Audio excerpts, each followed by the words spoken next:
This is terrible, the new attack. Tell us about what we know so far.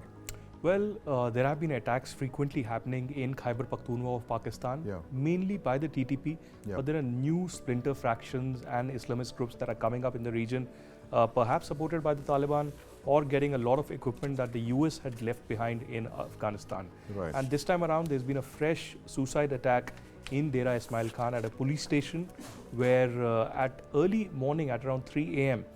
There was in fact an attack. 2 suicide blasts took place where people with suicide vests went inside the police station and there was a blast. Due to that extent of that blast, there was a collapse of the roof of the police station and a lot of casualties were reported. As of now, Reuters as well as the local media personnel are reporting that 24 Pakistan Army soldiers have been killed. There are 34 others who are injured, many of them who remain critical at this stage. We also know that apart from the suicide bombers, there were others who were involved in this terror attack who were being used as snipers, and they were using a lot of US equipment that was left behind by the Americans in Afghanistan. So Aditya, this pushing out of Afghans from Pakistan, that's forcible expulsion, it's unprecedented. How does this make matters worse in a region that's already seeing so many terror attacks? Well, Pakistan is in a catch-22.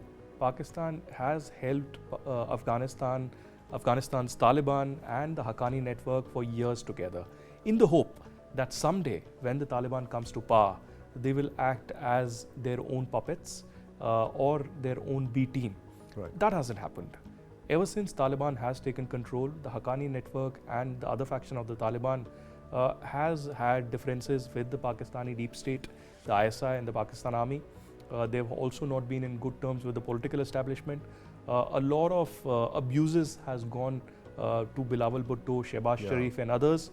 Apart from that, we've also seen Pakistan taking steps against Afghanistan, be it the Durand Line, where we had unprecedented scale of almost like a war-like situation where a lot of missiles and mortar shells were being reported being thrown at each other.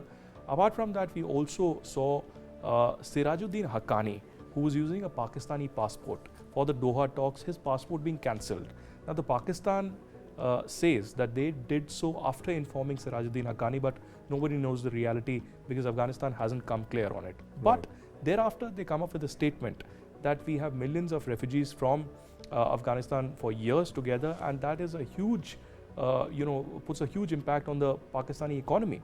And at a time when the economy is crumbling, we need to take this step. And these are illegal people. They do not have Pakistani identification and they need to move out. So immediate orders were made by the Pakistani caretaker Prime Minister Anwarul Haq, who said that they need to leave and they have to give a certain amount of dollars as an exit fees also per person. So almost like a few hundred or a few thousand Afghan these refugees have gone to Pakistan, but who knows? A lot of these refugees have lost their livelihoods, their refugee camps, their temporary structures have been completely destroyed by Pakistan, and they could join the Taliban. Absolutely, they could be either killed by the Taliban or be fresh recruits. So this is a new episode that is coming up. Apart from that, Pakistan during the investigation and when they found out that Sirajuddin Haqqani had a Pakistani passport, also realized that there are thousands of Afghan refugees who were using Pakistani fake passports. And they were working in Saudi Arabia. So now Saudi Arabia is stuck because they have sent these fake passports to Pakistan to identify, which have been identified, but what to do with the 12,000 or 15,000 Afghan refugees that are working in Saudi Arabia on the quota that Pakistan had. News9 Plus. Download now.